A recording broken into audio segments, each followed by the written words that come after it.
हरे कृष्णा। आप सभी भक्तों का हार्दिक स्वागत। और बहुत सुंदर एक वर्णन चल रहा है यहाँ, जहाँ पे हम देखते हैं कि चार कुमार वो भगवान के धाम में पहुंच गए। यहाँ पे काफी वर्णन आपने सुना है। विशेषता क्या है, पिछले श्लोकों में हमने सुना है कि कैसे वहां लोगों में ईर्ष्या नहीं है, आपस में काम वासना नहीं है, और सभी लोग भगवान की भक्ति में लगे, सभी भगवान के गुणगान करने में लगे। तो ये जो जो ये वातावरण है, ये जो चारों ऋषियों ने, चतुष कुमार ने, ये जो वातावरण है उसको महसूस किया और बहुत प्रसन्न हो गए। अपूर्व अपूर्व मुंह उपेत्य योग, बहुत आनंद अनुभव हुआ। उन्हें मुदम मतलब सर्वोच्च सर्वोच्च आनंद की अनुभव हुआ। ऐसा सुख क्या अनुभव हुआ कि ऐसा अनुभव पहले कभी नहीं हुआ था, उनको कभी प्राप्त नहीं हुआ था।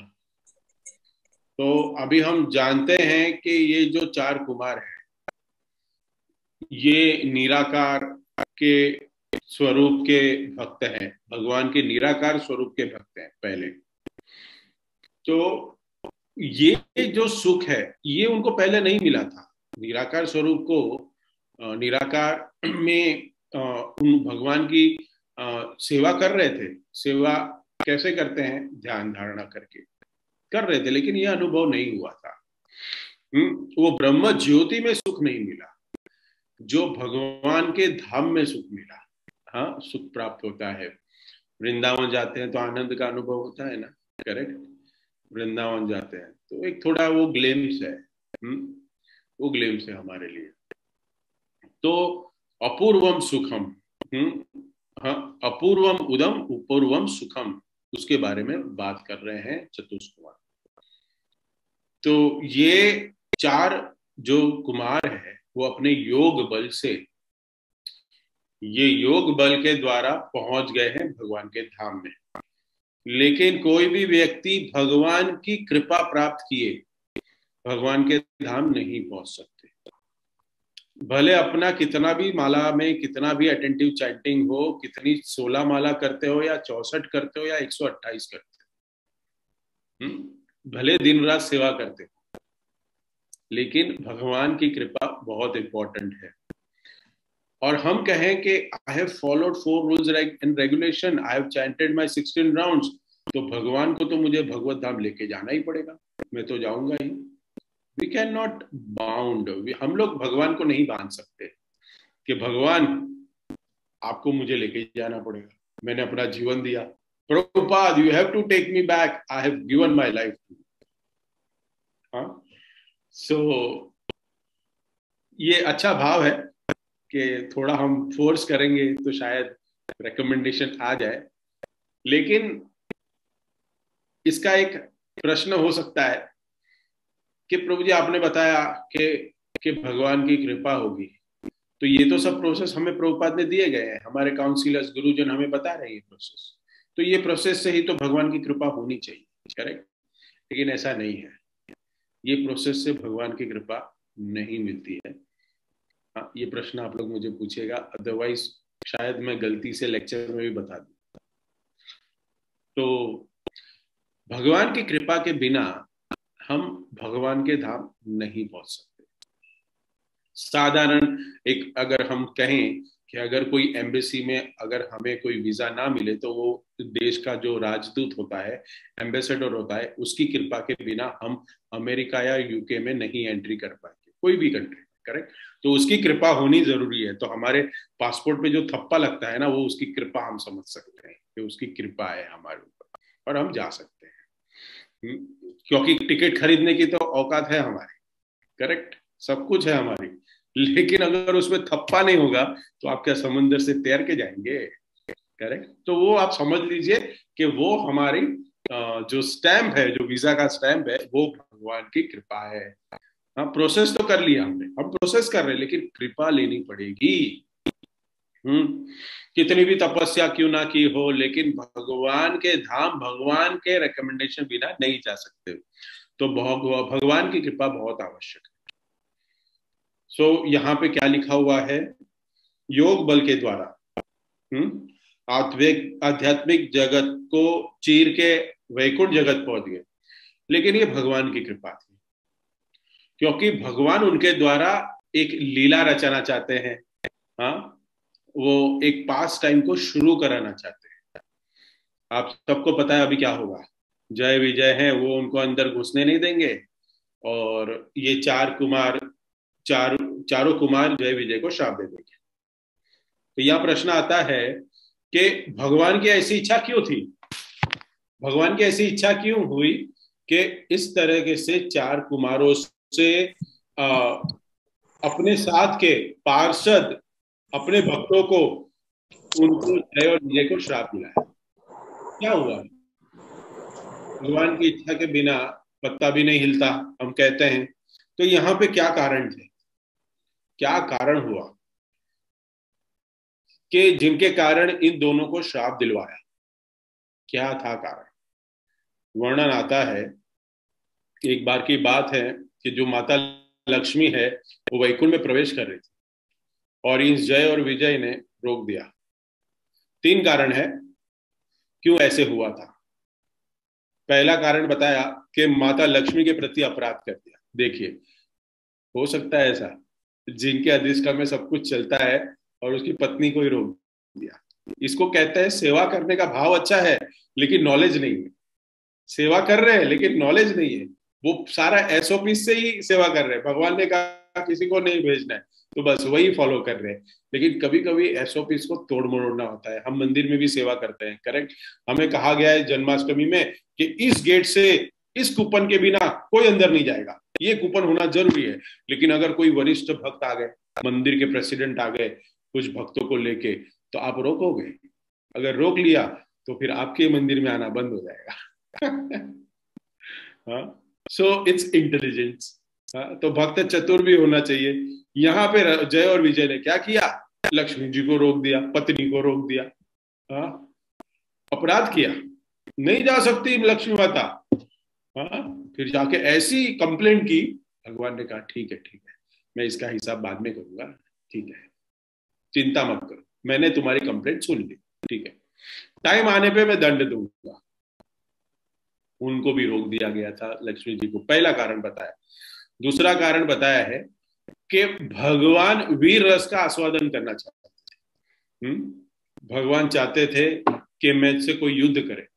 सब वैकुंठ जगत में सब लोग सेवा ही कर रहे, सेवा ही कर रहे, कोई झगड़ा नहीं कर रहा मुझसे। लेकिन कभी कभी अगर सब कुछ सही चलता है ना घर में एक हफ्ते तक, तो फिर ऐसा लगता है कि भूकंप आने वाला है, कुछ तो भी प्रॉब्लम है, सब कुछ सही क्यों चल रहा है घर में। हाँ, तो भगवान को भी ऐसे लगा सब कुछ सही चल रहा है, जरा मेरे हाथों में खुजली आ रही है, जरा मैं फाइटिंग करूं। हाँ, एक दो झापड़ मारूं। हाँ, और सच में एक झापड़ मार के, हम लोग एक बम्बैया लैंग्वेज में क्या बोलते हैं मालूम है? कान के नीचे मारूंगा, करेक्ट। और सच में हिरण्याक्ष को वरादेव ने कान के नीचे मारने में, एक ही मारने से मर गया। आगे कथा हम सुनेंगे। एक ही शॉट में, एक ही में हिरण्याक्ष मर गया था। हिरण्यकशिपु नहीं, हिरण्याक्ष।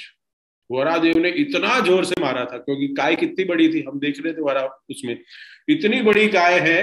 विश्वनाथ चक्रवर्ती ठाकुर टीका में लिखते हैं कि भगवान ने एक ही बार मारा था। भगवान ने एक बार मारने में और और ये चीज मुझे शेयर कर रहे थे गोखलेश्वर प्रभु, हमारे मंदिर के वाइस प्रेसिडेंट है। उन्होंने मुझे एक श्लोक का, ऐसे ही हमारी चर्चा चलती है, कभी कभी मिल गए, फिर वो हाँ, कुछ भी श्लोक का मुझे अनुवाद पूछते हैं, फिर मेरी टेस्ट करते हैं, मुझे मुझे परखते हैं। तो मुझे पूछा इसका अर्थ क्या है, ये कौन से श्लोक का है, बताओ ये कौन से भागवतम में कौन से अध्याय में आता है। मैंने बोला प्रभु जी नहीं पता। तो बोलता है वरादेव ने एक ही कान के नीचे मारी और हिरण्याक्ष मर गया एक ही बार में। हाँ, तो वैसे भगवान को मारने की इच्छा हुई थी। तो तो भगवान को ऐसा व्यक्ति चाहिए था कि उनके बराबर बलशाली हो। हाँ, कोई टक्कर तो दे अच्छा सा बलशाली। तो भगवान ने जय और विजय को चुना और श्राप दिलवाया।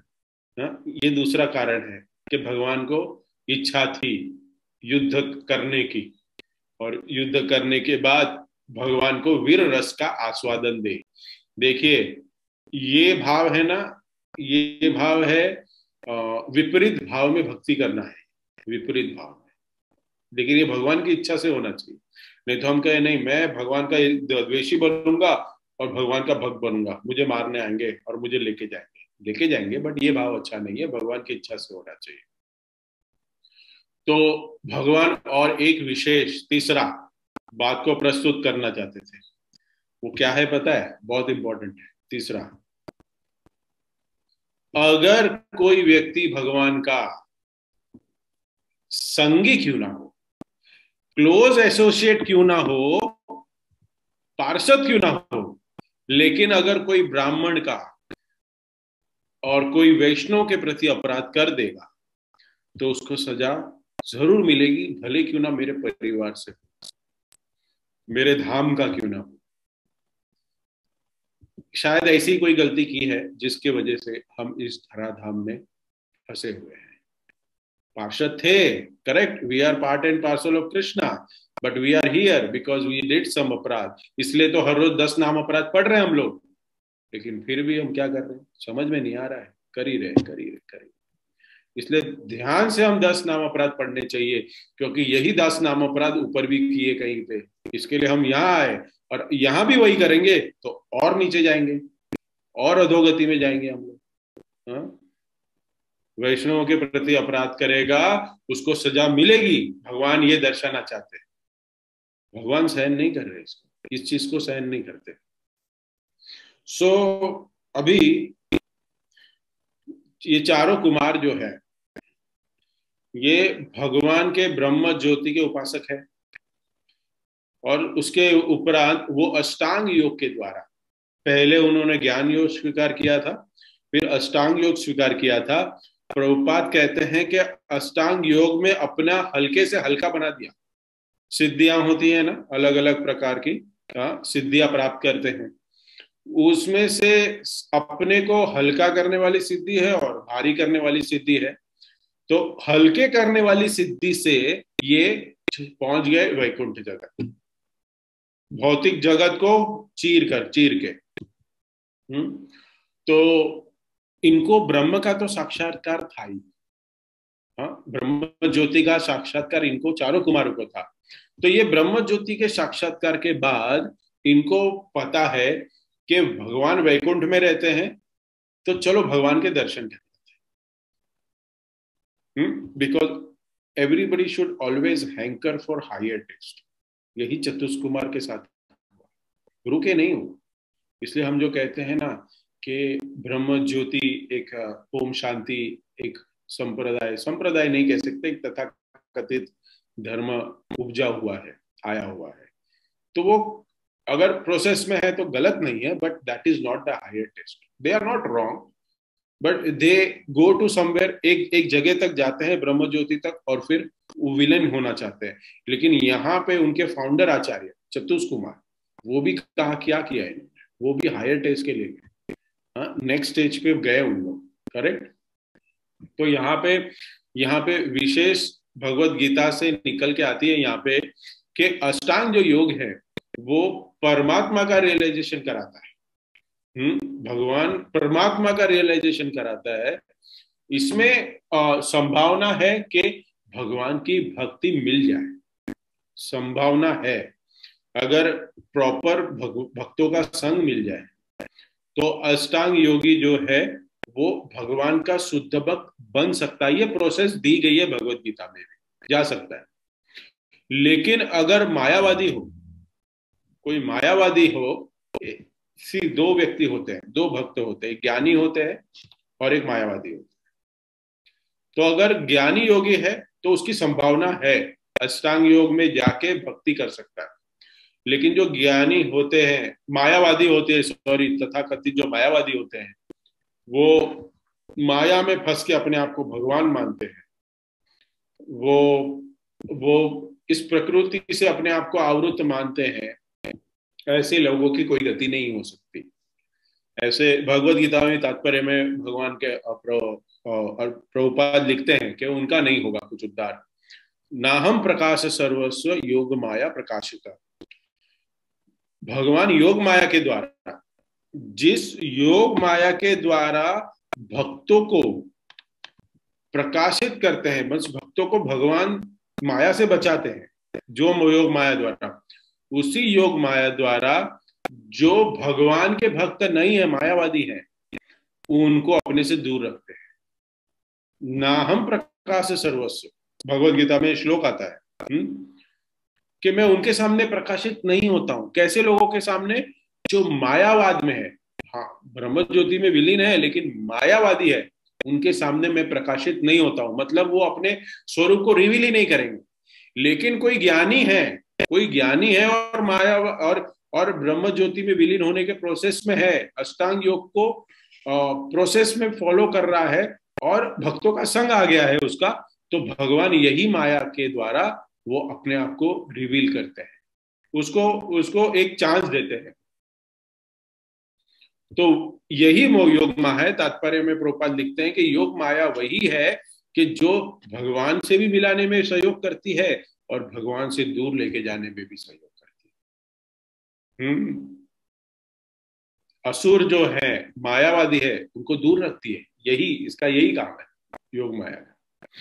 तो योग माया ऐसा विज्ञापन करती है कि उसको ऐसे लगता है इस संसार में कि कोई भी हो सकता है, मायावादी कर्मी हो सकता है, उनको ऐसे लगता है कि मुझे वैकुंठ जाने की जरूरत ही नहीं, ना हमें ज्ञान प्राप्त करने की जरूरत है, कोई शास्त्र पढ़ने की जरूरत नहीं, कुछ करने की जरूरत नहीं। ऐसे बहुत लोग हैं ना।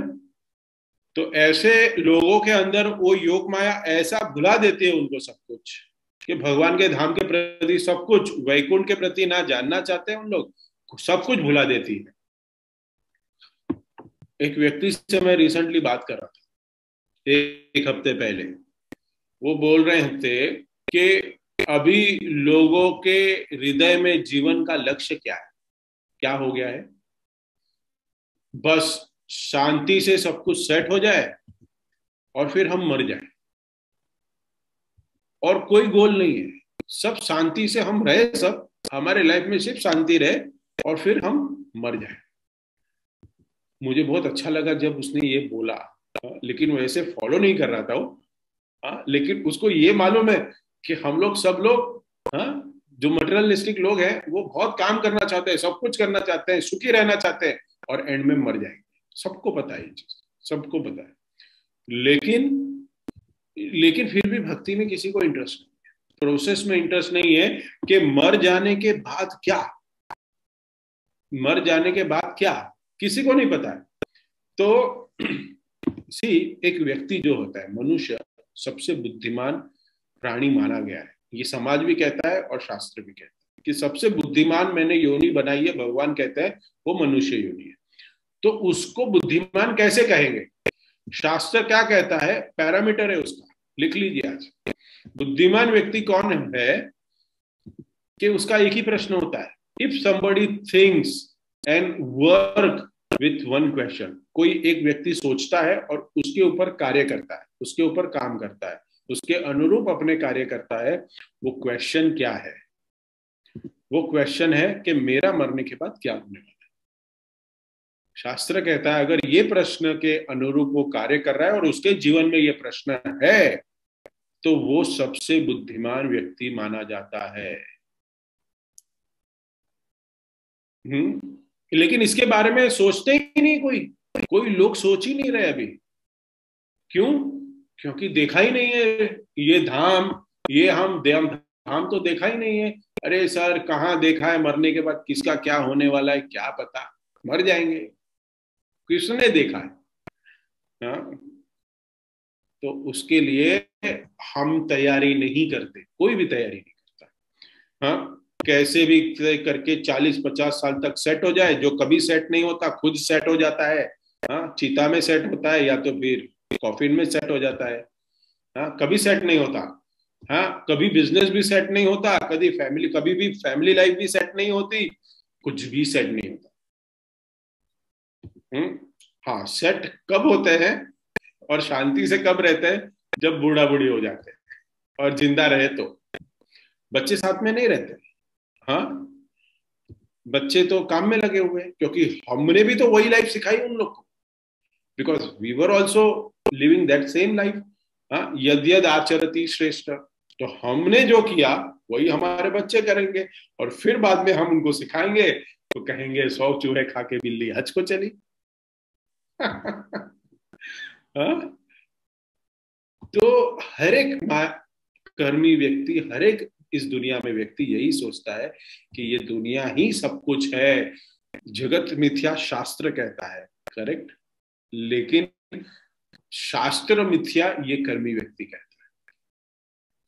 तो उसको भगवान के भक्ति के प्रति आकृष्ट नहीं होते, भगवान के धाम के प्रति आकृष्ट नहीं होते। वो यहाँ पे मुदम अपूर्वम एक शब्द आया है, इसी संसार में वो आनंद का अनुभव करना की चेष्टा करते हैं, कोशिश करते हैं। सो योग माया ऐसे घुमा के रखती है इन लोग को। हाँ, देवी ऐसी गुणमयी मम माया दूरतया, भगवत गीता में आता है, दूरतया। मेरी माया इतनी दुराशील है और मेरी माया को कठिन है इतना पार करना, उसको पराजित करना इतना कठिन है, संभव ही नहीं है सामान्य व्यक्ति के। भगवान ही कहते हैं ठीक है प्रभु जी आपने बताया नहीं है संभव, ठीक है हम चले जाते हैं, सो पॉसिबल ही नहीं तो क्यों प्रयत्न करें। हाँ? लेकिन अगर ये कृपा कब करेंगे, हम माया से कभी तरेंगे, माया को कैसे हराएंगे? जब भगवान कृपा करेंगे, जब भगवान की के संग लेगा, भगवान का संग लेगा, भक्तों का संग लेगा। इसलिए भगवान कहते हैं भगवत गीता में कि मम माया दूरतया। हाँ, ये इतना आसान नहीं है, इससे बाहर हम निकले माया के चुंगल से। तो भगवान कहते हैं लेकिन मेरी शरण जो ले लेता है तो फिर उसको माया छोड़ देती है। तो जैसे ही कोई व्यक्ति का भगवान के प्रति और इंटरेस्ट, भगवान के प्रति इंटरेस्ट जागृत होता है, भगवान के प्रति प्रेम उसका डेवलप हो जाता है, वो कैसे होगा? कैसे होगा? जब साधु उसको बताएंगे तब उसको समझ में आएगा, तब उसको वो स्वीकार करेगा जीवन में। और उस मार्ग में जब वो आगे बढ़ेगा, हम आगे बढ़ेंगे, तब उसको नित्य नवीन आनंद की अनुभूति होगी, और तभी उसको लगेगा कि मैं बिल्कुल सही जगह पे हूं। तो सबसे इंपॉर्टेंट क्या है? तो ये जो साधु संग है ये भगवान की कृपा को लेके आता है। आंसर मिल गया आपको? साधु संग बड़ा क्वेश्चन है कि प्रभु जी हमने बताया, आपने बताया कि भगवान की कृपा से ही इन लोग आए, वैकुंठ जगत में प्रवेश किए, गोलोक में प्रवेश करेंगे एक भक्त, लेकिन भगवान की कृपा, तो भगवान की कृपा होगी कैसे इस मटेरियल वर्ल्ड में? प्रभुपाद ने हमें प्रोसेस क्या दिया? साधु संग। साधुओं की कृपा जब तक हमें नहीं होगी तो तब तक भगवान की कृपा हम पे नहीं होगी और भगवत धाम में नहीं पहुंच सकते। तो साधु संग जो है ना वो बेस है। आदो श्रद्धा, श्रद्धा होनी चाहिए, और साधु संग, साधु संग जब होगा ना तब भगवान कृपा करेंगे। और फिर जब साधु संग होगा ना तभी तो प्लानिंग होगी भगवत धाम की जाने की, क्योंकि साधु संग में क्या चर्चा होगी? क्या चर्चा होगी? हाँ, चर्चा यही होगी ना कि हम कैसे भगवत धाम लौट सके। कितने जन्म लगेंगे? एक व्यक्ति है, मैंने बीच में भी बताया था, एक व्यक्ति एक ज्योतिष के पास गया, डिवोटी, और ये अच्छा है, मेरी चर्चा चल रही थी उसके साथ, अच्छा दोस्त है। तो ज्योतिष के पास जाके क्या कहते हैं, मेरी शादी कब हो जाएगी, रेखा में बताइए, मुझे कितने बच्चे होंगे, मुझे कब धन की प्राप्ति होगी, ये सब। ये डिवोटी है ना, एक बड़े शास्त्री, एक साधु इसके पास गया, ज्योतिष शास्त्री के पास, और उसको प्रश्न पूछा कि मैं इस धाम, इसी जन्म में वैकुंठ जगत या गोलोक वृंदावन जाऊंगा कि नहीं जाऊंगा। अच्छा है, ये स्पिरिचुअल स्पिरिचुअल, ये देखो। और मुझे तर्क वितर्क से कहता है, मुझे मैं गया था लेकिन मेरा इंटेंशन गलत नहीं था, मैं जानना चाहता था कि मैं इसी जन्म में जाऊंगा कि नहीं जाऊंगा, क्योंकि प्रोसेस तो कर रहा हूं। तो मैंने बोला कि भगवान पे विश्वास नहीं है क्या? ज्योतिष शास्त्र पे विश्वास है, जो खुद को, अगर उसका ज्ञान इतना होता तो खुद, हाँ, ये जानना चाहिए कि हम लोग ज्योतिष शास्त्र के पास जाते हैं और वो 550 रुपए, 551, 101, 1000 रुपए, तुमको करोड़पति कब बनोगे उसका ज्ञान देते हैं। हाँ, करोड़पति कब बनेंगे उसका ज्ञान देता है। बताइए, 101 रुपए में, 1001 रुपए में। हाँ। मुझे तो हंसी आती है। तो जब तक हम ये जो साधु संघ है और ये जो योग माया का प्रभाव है, उससे हम नहीं छूटेंगे ना, तो तब तक हमारा उद्धार नहीं होगा, तब तक साधु संग भी नहीं होगा। भक्त लोग चाहते हैं कि भक्ति करें, हाँ, लोग, नॉर्मल लोग भी चाहते हैं, लेकिन हम जान नहीं पाते। हाँ, अगर वो जानना चाहे भी ना, तो योग माया की कृपा से क्या होता है पता है आपको? कर्मी व्यक्ति देवी देवताओं में फंस जाता है। भगवत गीता में भगवान क्या कहते हैं? भोक्ताराम यज्ञ तपस्याम सर्वलोक महेश्वरम। मैं कौन हूं? सर्वलोक का ईश्वर नहीं हूं, सर्वलोक का मैं ईश्वर नहीं हूं, मैं महेश्वर हूं। हाँ? तीनों लोकों में पूजे जाने वाले एकमात्र, प्रभुपाद तात्पर्य में लिख रहे हैं ना, यहाँ पे भी आया, एकमात्र मैं ही हूं पूजे जाने वाला। तो सर्वलोक महेश्वरम, ईश्वर होता है कंट्रोलर, करेक्ट? महेश्वर मतलब सुप्रीम कंट्रोलर। हाँ, जो ईश्वर है उनके भी कंट्रोलर कोई है, उसको महेश्वर कहते हैं। ईश्वर मतलब कंट्रोलर, और कंट्रोलर का भी कंट्रोलर महेश्वर। और वो भी एक दो जगह का नहीं, अपने घर का 1 BHK 2 BHK एक बंगलों का नहीं, एक गली के नुक्कड़ का नहीं, किसका? एक देश का नहीं, हाँ, एक राज्य का नहीं। यहाँ पे एक नगर सेवक होता है, वो बोलता है ये मेरा नगर है, मेरा है, मेरा है। भगवान किसके है? तीनों लोगों के। तीनों लोगों के, सारे तीनों लोग के अंदर 14 लोग आते हैं। और ये तो हमारे ब्रह्मांड का हो गया, ऐसे अनंत कोटि ब्रह्मांड है। हाँ? सारे ब्रह्मांडों का, सारे लोगों का मैं सर्वलोक महेश, मैं ही हूं।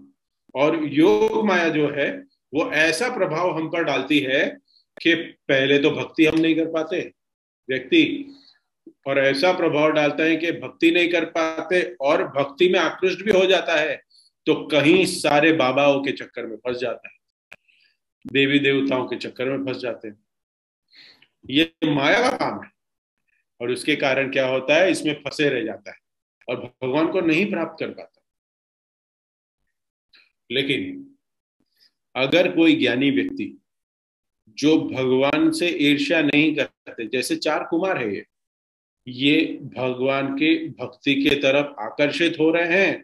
और इसमें ये क्यों हुआ, सबसे इंपॉर्टेंट है कि ये योग पद्धति से भगवान की भक्ति में कैसे आए।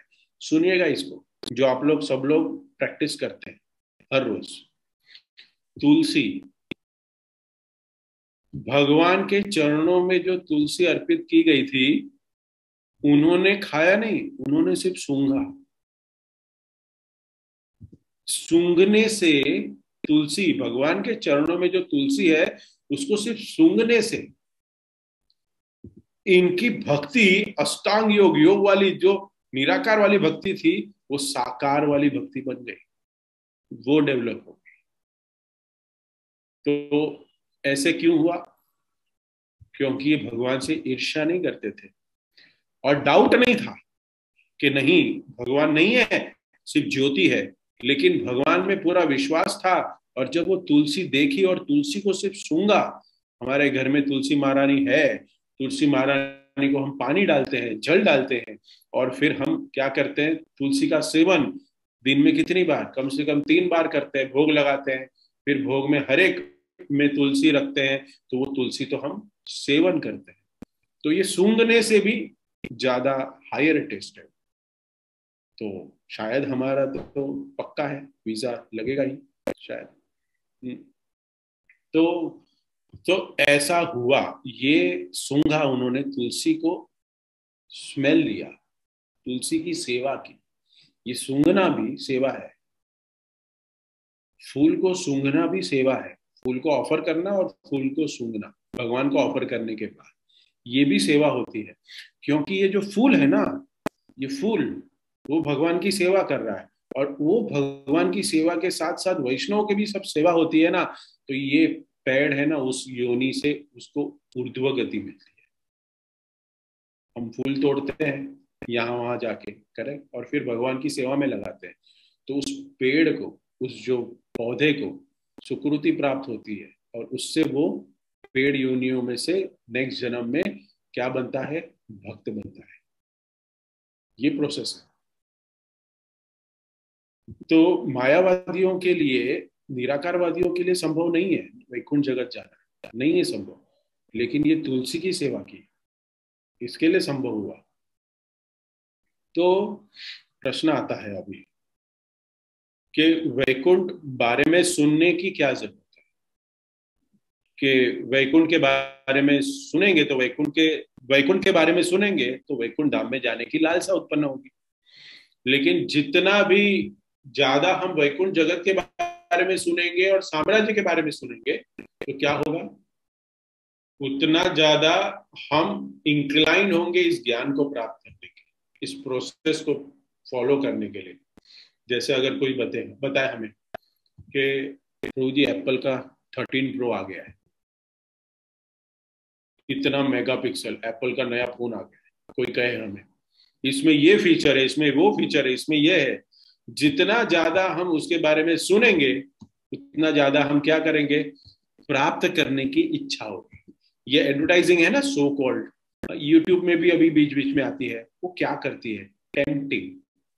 ये विज्ञान, ये एडवर्टाइजिंग जो है ना, वो हमें हमें टेम्प्ट करती है खरीदने के लिए। तो फिर हम क्या करेंगे, फिर हम प्लानिंग करेंगे आईफोन 13 प्रो को ईएमआई में लेने की। हाँ, 1.5 लाख का मोबाइल ईएमआई में खरीदे, छोटा सा डिवाइस। क्यों? क्योंकि वो हैमरिंग किया हमारे दिमाग में, खरीदो खरीदो खरीदो, अच्छी अच्छी एडवर्टाइजिंग बता के, सेलिब्रिटीज ने, मैं भी यूज कर रही हूँ आप भी यूज करो, अरे उसकी औकात क्या, हमारी औकात क्या। हाँ? लेकिन सब भाग रहे उसके पीछे। हाँ, क्योंकि क्यों किया ये, क्योंकि बार बार हमारे पास टीवी में, हमारे मोबाइल में, हमारे फेसबुक में सब बार हमें ये ऐड दिखाई दी, तब जाके हम खरीदेंगे। लेकिन बार बार हम भक्तों की सेवा करके भगवान के धाम के बारे में बार बार सुनेंगे, एक लेक्चर इधर अटेंड किया, शाम को दूसरे जगह किया, ऐसे भक्ति करते रहेंगे, सुनते रहेंगे, तो क्या होगा, we will be more inclined for the devotion. इसलिए बार बार सुनना बहुत जरूरी है। ये हमारा विज्ञापन है, ये हमारी एडवर्टाइजिंग है, हियरिंग। आप सुनिएगा, मैं थोड़ा है ना बहुत कनेक्ट करता हूं सब चीज को, and I hope I am not wrong. ये सेम है। तो प्रभुपाद यहाँ पे इसी को लिखते हैं कि ये विज्ञापन है, ये विज्ञापन है। तो यहाँ पे भगवान को विश्व गुरु भी कहा गया है यहाँ पे, सो जगत गुरु भी है। तो भगवान भगवत गीता को 45 मिनट में दे दी, उसको हम पढ़ते हैं, उसको पढ़ने के बाद भी हम पूरा नहीं समझ पाते। कोई भी ऐसा व्यक्ति नहीं है जो भगवत गीता का सब कुछ ज्ञाता है। विद्वान हो सकते हैं, काफी चीजें हमें मालूम हो सकती है, हम जान सकते हैं कि भाई हाँ 10 15 20 25 श्लोक किसी को याद हो सकते हैं, कोई कोई बहुत सीनियर है, कोई ब्रह्मचारी और कोई बहुत ही वरिष्ठ भक्त है, वो उसको 100 150 200 याद हो सकते हैं श्लोक। हाँ, लेकिन कोई ये नहीं कह सकता कि 100% ज्ञान है उनको। लेकिन भगवान ने भगवत गीता कैसे की, कोई लेक्चर प्रिपेयर किया, जैसे आज मुझे लेक्चर देना होता है, सो मैं थोड़ा बैठता हूँ, थोड़ा पढ़ता हूँ, सुनता हूँ, प्रिपेयर करना पड़ता है। भगवान ने कैसे कहा, भगवान ने प्लानिंग की, कोई क्लास प्रिपेयर की भगवान ने? नो, भगवान ने डायरेक्ट बोल दिया ना। अगर प्रिपेयर नहीं करो ना तो आपको पता चल जाएगा कि कुछ तो भी प्रॉब्लम है, कुछ आज बरोबर लेक्चर नहीं हुआ था, और खुद भी सेटिस्फाई नहीं होते, भक्त जो लेक्चर देते हैं वो भी सेटिस्फाई नहीं होते क्योंकि पढ़ाई नहीं ठीक से की है। तो भगवान विश्व गुरु है, वो संपूर्ण भौतिक और आध्यात्मिक जगत के आदि पुरुष है और भुवनेक बंधु। और तीनों लोक में एकमात्र पूजनीय है और विद्वान भी है भगवान। और यहाँ पे विमानों की बात आई है यहाँ पे कि ये विमान कैसे प्रकाशित है, ये आध्यात्मिक जगत के भगवान तो सब कुछ ज्ञाता है, भगवान सब कुछ उनके अधीक्षता में चलता है। तो ये जो विमान है इस श्लोक में आया है, ये स्वयं प्रकाशित है, auto pilot mode. Auto pilot mode में भी प्लेन में किसी को बैठना पड़ता है कॉकपिट में, और यहाँ पे ऐसा नहीं है।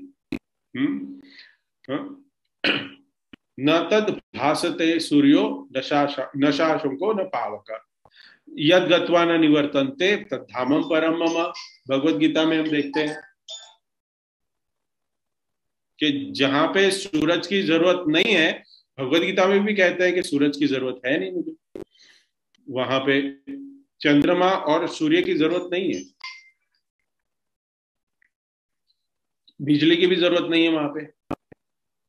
हाँ, कि यहाँ पे बिजली की जरूरत नीचे के लोग में, वहां पे जरूरत नहीं है।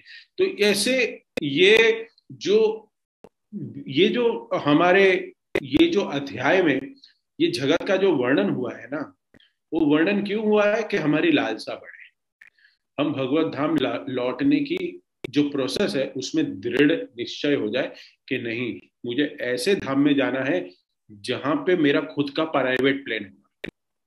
यहाँ पे तो मेरी तो नहीं है, अगर इच्छा है प्राइवेट प्लेन जेट रहने की, लेकिन शायद नहीं हो सकता।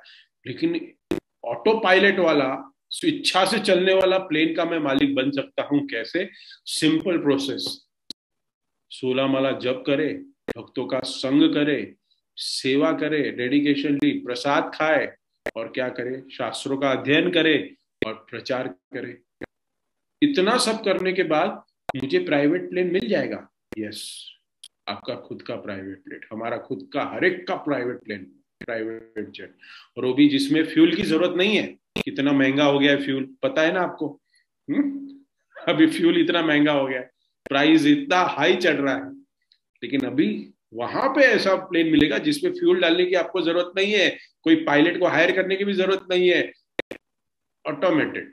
हाँ, आपकी इच्छा से चलेगा, आगे बल्ब को बैटरी लगाने की भी जरूरत नहीं, सब कुछ क्या होगा, सब कुछ होगा अपने ही स्वयं प्रकाशित है सब कुछ, ये भगवान बता रहे। तो इस अध्याय को हम पढ़ के यही सोचे कि नहीं, वैकुंठ जगत का हमें साक्षात्कार हो रहा है तो अभी हम जाएंगे, तो हमें जाना है, तो जाने की हम तैयारी करें, ऑलरेडी तैयारी पे लगे हुए हैं, लेकिन और दृढ़ता से करें। Thank you. हरे कृष्णा। श्रील प्रभुपाद की जय।